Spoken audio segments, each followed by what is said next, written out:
प्यारे बच्चों, मुझे भरोसा है और भरोसा करना चाहिए कि आप स्वस्थ भी हैं और प्रसन्न भी। हाँ, यदि आप अभिभावक मुझे सुन रहे हैं तो आपका यथोचित अभिवादन है, स्वागत है इस संवाद में। मेरे प्यारे बच्चों, इस संवाद के एकदम शुरुआत में मैं आपको कुछ कहना चाहता हूँ। इसको आप तभी सुने जब आप पढ़ करके थक गए हों और कुछ विश्राम की स्थिति में हो, विश्राम की मुद्रा में हो, रेस्ट करना चाहते हैं, थोड़ा सा अपने आप को किसी अलग विषय में लगाना चाहते हैं, तभी आप यहाँ पर आवें ना। और फिर आपको ज़रूरी लगे तो आप इसे 1 बार, 2 बार, 3 बार भी सुनिए, लेकिन पढ़ाई को रोक करके मत सुनिए। और दूसरी बात कि जो मैं आपसे वास्तव में कहना चाहता हूँ, जो बात मैं साझा करना चाहता हूँ, आज का संवाद उसका बहुत छोटा और बहुत कम महत्व का हिस्सा है। ज़्यादा महत्व की बात और ज़्यादा ज़रूरी बात मैं आपकी इस परीक्षा के पूरा होने के बाद आपके साथ करूँगा।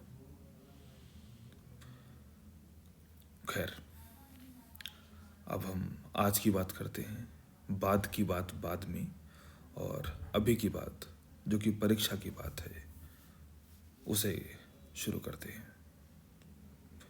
तो सबसे पहले तो मैं ये बताना चाहता हूँ कि परीक्षा का जो भाव है वो इन बोर्ड परीक्षाओं के आसपास कहीं दिखता नहीं है। तो फिर से परीक्षा का भाव क्या है, इस पे चर्चा हम फिर से किसी और वीडियो में करेंगे, किसी और संवाद में करेंगे। लेकिन वर्तमान में जो देखने को मिलता है उसमें परीक्षा में 2 तरह के लोग ज़्यादा दिखते हैं। एक तो कंप्लीट नेग्लिजेंस वाले हैं, a piece of paper cannot decide my future, और पेपर कुछ नहीं होता, तुरंत उन्होंने पूरे एग्ज़ाम की सिस्टम को राइट ऑफ कर दिया, ज़ीरो कर दिया। और एक वो जमात है लोगों की, वो ग्रुप है लोगों का, बच्चों का, जो चाहते हैं कि पेपर में उन्होंने 100 नंबर के क्वेश्चन पेपर में उन्होंने 101 नंबर क्यों नहीं पाए, क्योंकि उन्होंने तो एक्स्ट्रा वाला क्वेश्चन भी कर दिया था, जो ऑप्शनल था उसका भी नंबर उनको मिलना चाहिए था। तो कोई भी परसेंटेज आवे भी बुरा है, हमारा अप्रोच ऐसा भी नहीं होना चाहिए, और हमारे 101, 200, 400% आ जाए, ऐसी व्यवस्था भी नहीं होनी चाहिए, ऐसी हमारी डिमांड भी नहीं होनी चाहिए ना। मैं एक बात थोड़ा सा बीच में डालना चाहता हूँ जो हमारे इस संवाद का हिस्सा नहीं है, और मैं अक्सर कई सारे विषयों को बाद के लिए छोड़ूंगा क्योंकि हर विषय अपने आप में महत्वपूर्ण होता है। पर मैं एक चीज़ अभी डालना चाहता हूँ थोड़े में, फिर ज़रूरत पड़ेगी तो चर्चा करेंगे इस बारे में। वो ये कि इस संसार में बहुत सारे लोग हैं और किसी की कोई कीमत नहीं है समान स्थिति में, या किसी को किसी की परवाह नहीं होती। करोड़ों अरबों की आबादी में आप कौन है कौन नहीं है कोई जानता नहीं है। आपके देश में बहुत सारे लोग हैं, प्रदेश में बहुत सारे लोग रहते हैं, इवन आप जिस विद्यालय में पढ़ते हैं वहाँ पर बहुत सारे बच्चे पढ़ते हैं। आपके शिक्षक के पास 40 बच्चे हैं, और मैं थोड़ा और बुरा अगर बोलूँ, थोड़ा सा इस सही पे ठीक नहीं है, लेकिन फिर भी अगर मैं उदाहरण दूँ तो आपके पेरेंट्स की भी हो सकता है 2 बच्चे हों। पर हर परिस्थिति में आप किन के लिए कितने हैं इसको छोड़ दिया जाए तो हर परिस्थिति में आप स्वयं के लिए अकेले हैं ना। आपके लिए आपसे ज़्यादा करीब कोई नहीं। तो आप सिर्फ किसी बहकावे में आकर के गैर जिम्मेदाराना पूर्ण व्यवहार करें, वो ठीक नहीं है। मेरा गैर जिम्मेदारी से मतलब है कि आप इतनी मेहनत कर जाएं कि आप खुद से ज्यादती कर जाएं, बुरा है। और आप इतनी कम मेहनत करें कि जो आप स्वयं हैं वो रिफ्लेक्ट भी ना हो पावे, ये भी बुरा है। तो इन्हीं सब कुछ बातों के इर्द गिर्द क्या करना चाहिए क्या नहीं करना चाहिए का एक हल्का सा संवाद मैं आपके साथ साझा करना चाह रहा था। ये संवाद एक तरफा है, पर जो मैंने अनुभवों से अर्जित किया है उस आधार पर इसे 2 तरफा बनाने की कोशिश है। कोई एकेडमिक सजेशन नहीं है इसमें, किसी भी तरह की पढ़ाई का कोई बोझ नहीं, आपको कुछ याद नहीं करना है, सिर्फ आप सुनते जाइए हमें। तो जैसे स्कूल कुछ आपको सलाह हमेशा देता है, इसको आप ध्यान रखिए कि स्कूल कहता है कि एग्ज़ाम सेंटर टाइम से पहुंचना है, सारे संसाधन जो हमें चाहिए वो हम लेकर के जाएं, ताकि हमें कोई परेशानी वहाँ पर ना हो, कोई भाग दौड़ हमारी, कोई बेचैनी ना हो हमारे मन में। समय से पहुँचें, जो ज़रूरी राइटिंग मटेरियल है वो सब लेकर के जाइए। और साथ ही हमें डिसिप्लिन का हमेशा ध्यान रखना चाहिए। स्कूल सेंटर में पहुँच गए, एग्ज़ाम सेंटर जो हमारा वहाँ पहुँच गए, तो हमें शोर नहीं करना है, कोई परेशानी में इन्वॉल्व नहीं होना है, किसी मामले में कोई दिक्कत पैदा भी नहीं करनी है, हमें कहीं भी नेता भी बनने की ज़रूरत नहीं है। आप शांत रहिए और रिलैक्स करिए। अगर आप बहुत पहले पहुँचे हैं तो अब रिवाइज़ करिए, अदरवाइज रिलैक्स रही करिए और काम प्रैक्टिस करिए ना, शांति का अभ्यास करिए कुछ देर, बहुत ज़रूरी है, क्योंकि अगले 3.5 घंटे आपको इंटेंसिवली एक्टिव रहना है एग्ज़ाम के टाइम में। तो उससे पहले अगर आप शांत रहें तो बहुत अच्छा होगा। सब्जेक्ट टीचर्स भी आपको छोटी छोटी सलाह देते ही हैं, लाइक सिलेबस को पढ़ो ना, रिवाइज़ करके जाइए, जो आप जानते हो एग्ज़ाम से पहले सिर्फ उसको रिवाइज़ करिए, नया कुछ मत पढ़िए। इंपॉर्टेंट क्वेश्चंस को और प्रीवियस ईयर क्वेश्चन पेपर को भी आप रिवाइज़ करके जाओ, उन क्वेश्चंस को रिवाइज़ करके जाइए। और जब प्रैक्टिस करें आप, तो सिर्फ पढ़ करके प्रैक्टिस ना करें, लिख करके भी प्रैक्टिस करें। इसमें कोई लिखने का अभ्यास होता है, स्पीड का भी मामला कभी कभी होता है, कभी कभी 3 घंटे लिखने की प्रैक्टिस ज़रूरी होती है। तो ये सारे अभ्यास जो हैं, ये टीचर आपको सजेस्ट करता है और आप करते हैं। कभी कभी किन्हीं किन्हीं विषयों में कुछ बहुत चीज़ें आगे पीछे हो सकती हैं, पर ये सजेशन मिलते हैं। और पेरेंट्स तो हमारे चूँकि हमेशा के वेल विशर हैं, तो हमेशा हमको सलाह देते हैं कि हमें पॉजिटिव रहना चाहिए और हमें अपने आप पे भरोसा करना चाहिए, ईश्वर पे भरोसा रखिए, ये सारी बातें वो करते हैं ना। इमोशनल सपोर्ट उनका हमेशा रहता है, तो वो ज़रूरी भी है। और वो हमको अच्छे से जानते हैं और हम ये बात भी जानते हैं और मानते हैं कि हमारे पेरेंट्स हमको अच्छे से समझते हैं और वो हमें कभी किसी भी मोड़ पे गलत सलाह नहीं देंगे, इसलिए हमारा फेथ उन पे बहुत ज़्यादा होता है। तो ये बॉन्ड जो है, ये बहुत स्ट्रेंथ की चीज़ है, पेरेंट्स और बच्चों के बीच में जो होता है, गार्जियन और बच्चों के बीच में जो होता है, इस बॉन्ड को हमें चेरिश करना चाहिए, ये बहुत ज़रूरी है। फिर प्यारे बच्चों, ये एज ए पेरेंट मेरी सलाह आपको है, इसको ध्यान दीजिए थोड़ा सा, कि आप किसी भी स्थिति में अपने टाइम को पढ़ाई से दूर जब भी आपको लगे करना पड़ रहा है, इसको मिनिमाइज़ करिए। किसी भी कंडीशन में, किसी भी कंडीशन मतलब किसी भी कंडीशन में आप हमेशा अपने सिलेबस के साथ, जो भी अपकमिंग एग्ज़ाम है उसके सिलेबस के आसपास रहिए। अगर आप इससे हट रहे हैं तो लेट्स से सब लोग कहते हैं कि आपको अपने आप को स्पोर्ट्स में इन्वॉल्व करना चाहिए, ठीक है, आपको अपने आप को एंटरटेनमेंट के एरियाज़ में डालना चाहिए, बिल्कुल आप जाइए, जहाँ आपका इंटरेस्ट है उन जगहों में आप पहुँचिए। लेकिन इसका मतलब ये नहीं है कि आप इंटरेस्ट को इतनी शिद्दत से फॉलो करने लग जाएं कि आप सिलेबस को सेकेंडरी कर दें, या इंटरेस्ट में कुछ ऐसे एपिसोड्स डेवलप कर लें स्टेप बाय स्टेप कि आप वहाँ पर ज़्यादा इन्वॉल्व हो जाएं और यहाँ पर आपका इन्वॉल्वमेंट कम हो जाए। ये नहीं होना चाहिए ना। मैंने इसमें लिखा है, उसको ध्यान भी दीजिए। अगर आप पढ़ाई नहीं भी कर रहे हो तो मेरा बहुत बड़ा सजेशन आपको है कि आप सो जाइए, क्योंकि आप सब सो रहे होते हैं तो आप किसी और चीज़ में इन्वॉल्व नहीं हो रहे होते, आप सिर्फ पढ़ाई में होते हैं, और वो कतई कोई समस्या नहीं है, ये ध्यान रखिए। अपने कंसंट्रेशन को किसी और चीज़ में ना खर्चा करिए तो बेहतर है, कहीं इन्वेस्ट मत करिए, इस चीज़ का प्रैक्टिस करिए। आप एग्ज़ाम टाइम तक आपका कंसंट्रेशन पूरी तरह से आपके सिलेबस पर रहे, आप किसी भी चीज़ पे मत लगाइए अपने आप को, कोई ज़रूरत नहीं है। और थोड़ा सा अभ्यास करिए। विद्या के साथ जो ज्ञान है, इसके लिए एक बात कही जाती है कि जो इसके करीब होता है ये उसको प्राप्त हो जाती है। इस पूरे स्लाइड में जो बातें लिखी हैं, इसका इम्पोर्टेंस कुछ और जगहों पर भी है, क्रिएटिविटी से भी इसका इम्पोर्टेंस है, जिसकी चर्चा मैं कभी और करूँगा। पर फिलहाल में आपके लिए ज़रूरी चीज़ है वो यही कि आप जो पढ़ाया गया है, आप जो पढ़ना है आपको, आप उसके आसपास रहिए। जो पढ़ लिया है, जो तैयार कर लिया है, उसको रिवाइज़ करिए, उससे भागिए नहीं, ठीक है।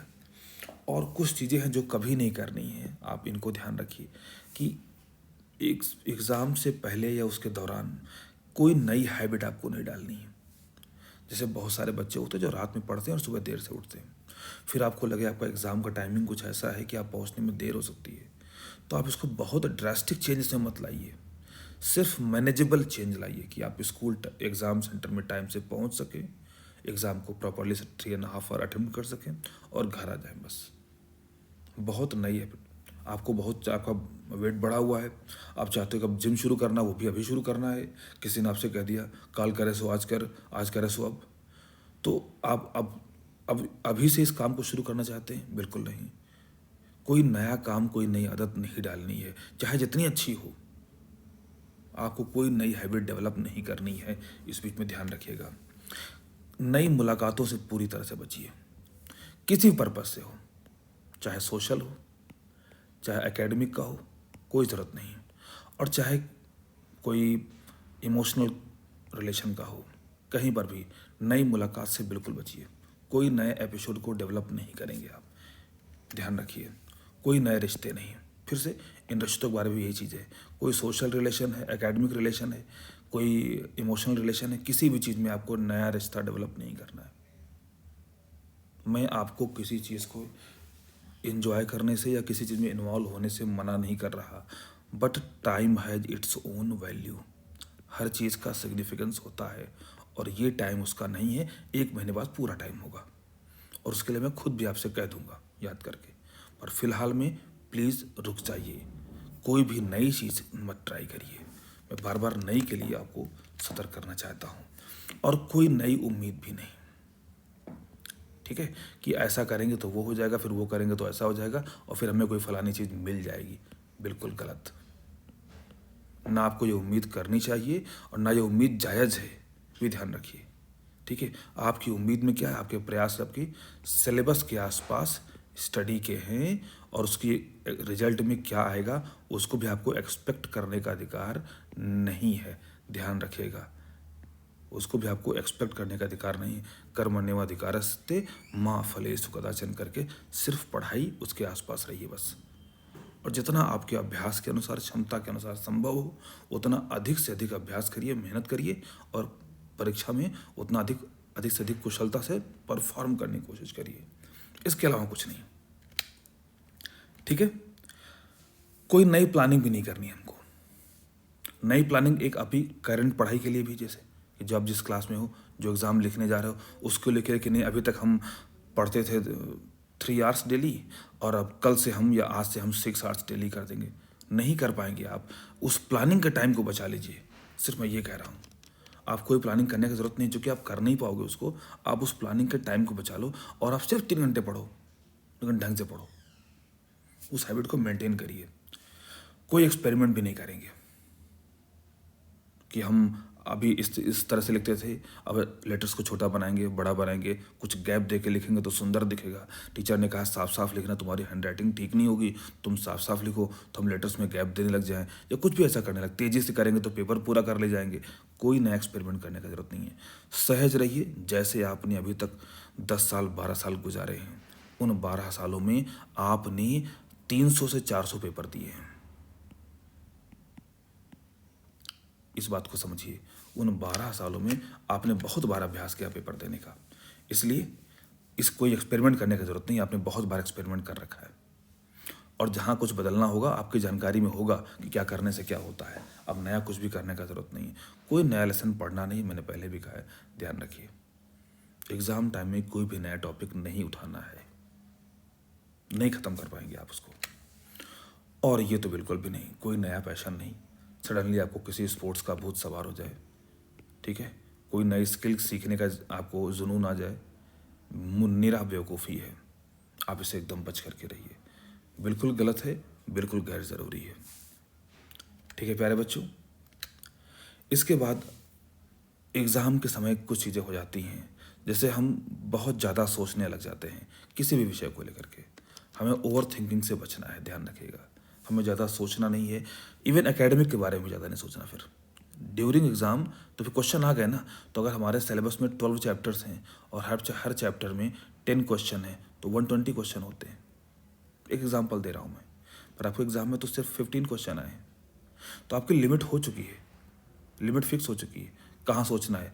अब बाहर आप कहीं और मत जाइए, ठीक है।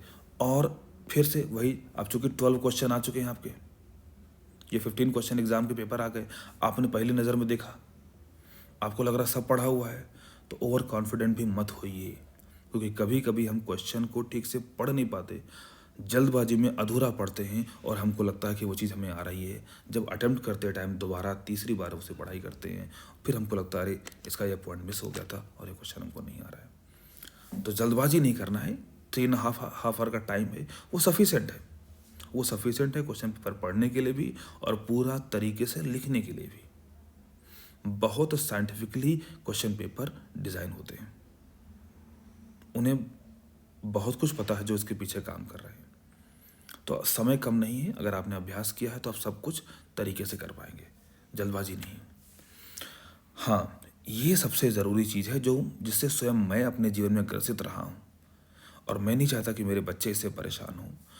ये मैंने क्लासरूम में ड्यूटी के दौरान भी बहुत बार देखा है कि बच्चे कुछ और नहीं, एकेडमी के किसी क्वेश्चन को ही सोचने लग जाते हैं।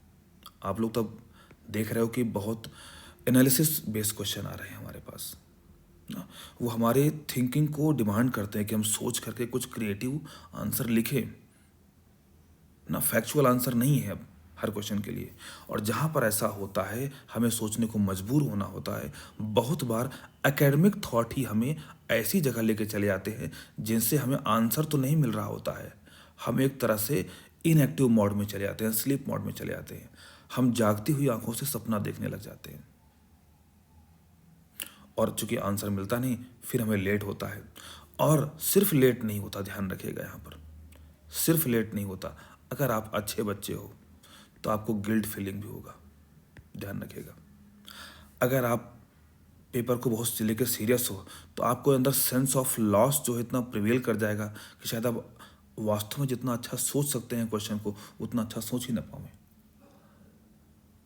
तो इसलिए बहुत ज़रूरी है कि आप अपने साथ इस थॉट को ना आने दें, जो carried away, being carried away, या अपनी किसी थॉट्स में कहीं और गुम जाना। कोई क्वेश्चन आ गया कि लेट्स से इंग्लिश में कहीं पे क्वेश्चन है जिसमें there is a girl Sophie, वो सोचती है कि काश उसका भाई उससे अपनी बाइक पे घुमाने ले जाए, और फिर उसे उसकी लेदर की जैकेट की स्मेल आती है, ठीक है। अब तुम्हें ये लगने लग जाए कि मैंने तो जैकेट पहनी वो लेदर की नहीं है, या मेरी लेदर की जैकेट से इस तरह की स्मेल आती है, या कोई मेरे पीछे बैठे या मैं किसी के पीछे बैठूं तो कैसा अनुभव होगा, कैसे जैकेट उड़ रहा होगा। ये सब थॉट्स फिर अब वो क्वेश्चन के नहीं है, उससे आंसर नहीं बनेगा, लेकिन आपको लगे कि आप एकेडमिक से रिलेटेड ही सोच रहे हो और एक्चुअल में आप नहीं सोच रहे होते। तो आपको जैसे ये याद आए, बिना किसी गिल्ट फीलिंग के, बिना किसी इस एहसास से कि नहीं बहुत कुछ छूट गया, तुरंत अपने कंटेंट में वापस आ जाओ, बस just return, nothing else, just return. ध्यान रखिए, सिर्फ आपको लौट के आना है और जहां से लगे वहां से शुरू कर दो, बस आप बिल्कुल सही जगह पर हैं, कहीं कोई नुकसान नहीं हुआ है, ये ध्यान रखिएगा। ये कुछ चीज़ें हैं जो ध्यान रखिए। कोशिश करिए सोशल इवेंट्स में जाने का, इसमें बहुत सारी चीज़ों का नुकसान होता है, टाइम लॉस होता है, सब लोग जानते हैं। बहुत बार आपका कंसंट्रेशन का, इमोशंस का, और आपके जो एक फ्लो बना रखा है ना, उस फ्लो को ब्रेक करने के लिए बार बार ये इवेंट्स होते हैं। आप इनसे बचिए, 2-4 नहीं होते, छूट जाएंगे, 2-4 रिश्तेदार नाराज हो जाएंगे, कोई दिक्कत नहीं है। सोशल मीडिया का भी हो सके तो कम से कम प्रयोग करें, जितना कम हो सके उतना कम प्रयोग करें। शून्य कर सके तो भी अच्छा है, ना कर सकिए तो कम करिए। ग्रुप स्टडी जैसी कोई चीज़ एग्ज़ाम के दौरान नहीं होती, बहुत बकवास आइडिया है, प्लीज़ इसके चक्कर में मत पड़िए। जो करना था स्टडीज़ आप कर चुके हो, अब एग्ज़ाम से पहले सिर्फ रिवीजन का टाइम होता है, तो आप रिवाइज करिए, ठीक है, कोई ग्रुप स्टडी नहीं ना। और हर उस चीज़ को जिसका तुरंत इम्पोर्टेंस नहीं है, जिसका इमीडिएट इम्पोर्टेंस नहीं है, उस चीज़ को छोड़ दीजिए, ठीक है, उसको मत करिए। अभी आपके इमीडिएट इम्पोर्टेंस में सिर्फ आपका एग्ज़ाम है, और उस एग्ज़ाम के लिए ज़रूरी इमीडिएटली क्या कर सकते हो आप प्रिपेयर कर सकते हो, तो आप सिर्फ प्रिपरेशन पे ध्यान दो, बस ये बहुत बड़ी चीज़ है। हर सब्जेक्ट के पेपर के लिए आप 100% यूटिलाइजेशन इंश्योर करिए रीडिंग टाइम का। होता क्या है, हमने 2 क्वेश्चन पढ़े, हमको आता है तो हम खुश हो गए, नहीं आता है तो हम निराश हो गए। जबकि बहुत सारे एमसीक्यू क्वेश्चन आते हैं, आप उन्हें ढंग से पढ़ करके कहीं पे हल्का सा टिक या कोई मार्क बना करके उनका सोल्यूशन तैयार कर सकते हैं। पेंसिल से कर लीजिए, कोई ऑब्जेक्शन भी नहीं करेगा। आप ये आइडेंटिफाई कर सकते हैं कौन सा क्वेश्चन आपको आता है, कौन कौन से क्वेश्चन आते हैं जिन्हें आप जैसे ही राइटिंग टाइम शुरू होगा आप तुरंत उन पर काम करने लग जाएंगे, और किन को आप बाद में करेंगे। लेकिन हम इसका यूज़ से बहुत बार चूक जाते हैं और उसका खामियाजा हमें भुगतना पड़ता है। हमको लगता है हमने पेपर पूरा कर लिया है, पर प्यारे बच्चों, अगर आपने पूरी अपनी प्लानिंग से नहीं किया है, सिर्फ पूरा किया है, तो फिर वही बात, अगर आपने 1 मार्क भी लूज़ किया है तो आप ध्यान रखिए कि आपने 0.2% लूज किए। किसी एक सब्जेक्ट के 1 मार्क की बात कर रहा हूँ। अगर आप ऐसे ही हर सब्जेक्ट में 1 मार्क लूज़ करोगे तो आप पूरा 1% लूज़ करोगे। फिर से परसेंटेज की लड़ाई नहीं लड़ रहे हैं आप अपनी लड़ाई लड़ रहे हैं ना। आप स्वयं से आगे जाना चाहते हैं, उतनी सी बात है। एक चीज़ और ध्यान रखिए कि आप अपनी वाटर बॉटल लेकर के जरूर जाएं। ये हमेशा ध्यान रखिए, आप अपनी वाटर बॉटल लेकर के जाइए और समय समय पर थोड़ा थोड़ा पानी घूंट घूंट करके बस पीते रहिए। ज़्यादा नहीं, सिर्फ घूंट घूंट पानी पीते रहिए। इससे क्या होगा, आप जागृत रहोगे। विज्ञान भी समर्थन करता है, कोई मैं इसमें सिर्फ अपने अभ्यास से नहीं बता रहा हूँ, अपना अभ्यास तो है, बिल्कुल सही है, क्लास में भी मैंने कई बार कहा है, लेकिन ये साइंस भी इसको सपोर्ट करता है। अब 1/2 लीटर की पानी की बोतल अपने साथ कैरी करिए, जो आपको एग्जामिनेशन सेंटर में एंटर करने में कोई परेशानी भी ना करे, और उसे आप बेशक, पानी वहाँ पर है, इसमें कोई दो राय नहीं, पानी रखा हुआ है, लेकिन आपको उस पानी को पीने जाने का जो टाइम वेस्ट करना है। मैं बार बार कहता हूँ कि पानी पीने जाना, आपने टेबल छोड़ा, अगर आपने टेबल छोड़ा तो आप मानिए कि आपके 5 मिनट लॉस्ट हो गए। यू लॉस्ट योर 5 मिनट एक बार में। आपको भले लगा कि नहीं, वॉशरूम जाने में सिर्फ 1 मिनट लगता है, आने जाने में 1 मिनट लगता है, 1 मिनट वॉशरूम यूज़ करने में लगता है, 2 मिनट लगा, नहीं। आप उस जर्नी में जाने की जब तैयारी शुरू करते हो मेंटली, आप अपनी प्रिपरेशन से नाता तोड़ लेते हो। और जाने की तैयारी शुरू करने से टीचर से पूछने, परमिशन लेने, जाने, यूज़ करके वापस आने का समय और फिर से उसी रिदम में लौटने में 5 से ज़्यादा मिनट, 5 मिनट प्लस आपके लॉस हो जाते हैं। इससे बचाना है आपको, इसे आपको बचाना है।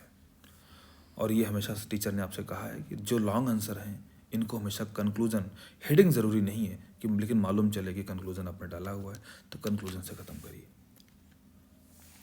हाँ, जहाँ भी आपको गलती लगे, whenever you realise your mistake, do the rectification immediately. ठीक है, जैसे मैंने भी इससे पीछे कहा था कि जब आप अपने थॉट्स में कैरिड अवे हो जाते हैं, जहाँ भी आपको गलती लगे, अरे मैं कुछ और सोचने लग गया था, मैं कुछ और लिखने लग गया था, अरे मैं ये क्या कर रहा था, कोई दिक्कत नहीं। जब जागो तभी सवेरा। अभी मालूम चला है, तुरंत अभी से उसको ठीक करेंगे। ठीक है, लेकिन पढ़ाई की बात है, ये बात किसी और चीज़ में लागू नहीं करना है, ठीक है ना, पढ़ाई। और आखिर में सिर्फ मैं एक बात कहना चाह रहा हूँ, ये सब ने आपसे कहा है, मैं सिर्फ याद दिला रहा हूँ आपको, आप बहुत खास हैं, आप बहुत स्पेशल हैं, आप सब लाजवाब हैं। इस दुनिया को ईश्वर ने जब बनाया तो हर इंसान को खास बनाया है, आप भी खास हैं, पर आप कौन सा बीज हैं, ये आप उसकी प्रकृति के अनुसार चमकेंगे। हो सकता है ये परीक्षा ही उस हिसाब से डिज़ाइन ना हो जो आपको जज कर सके। प्यारे बच्चों, इसको समझिए। आपको फिर से मैं कह रहा हूँ, हो सकता है ये एग्ज़ाम उस तरह से डिज़ाइन ही ना हो जो आपकी एबिलिटीज़ को जज कर सके, तो ना आपको निराश होना है। और हो सकता है कि एग्ज़ाम ऐसे डिज़ाइन हो कि वो आपको बिल्कुल सूट करता हो और आप कम तैयारी में भी इसमें एक्सेल कर जाएं। तो परीक्षा के परिणाम की बहुत चिंता नहीं करनी है ना, आपको अपने कर्म पे ध्यान रखना है। आप कितने प्रयास अभी कर पा रहे हो और अपने प्रयासों से आप कितना संतुष्ट हैं, ये सबसे ज़रूरी चीज़ है। बस ध्यान रखिए, और जहाँ जहाँ आपको लगे आप सुधार करते रहिए, आगे बढ़ते रहिए।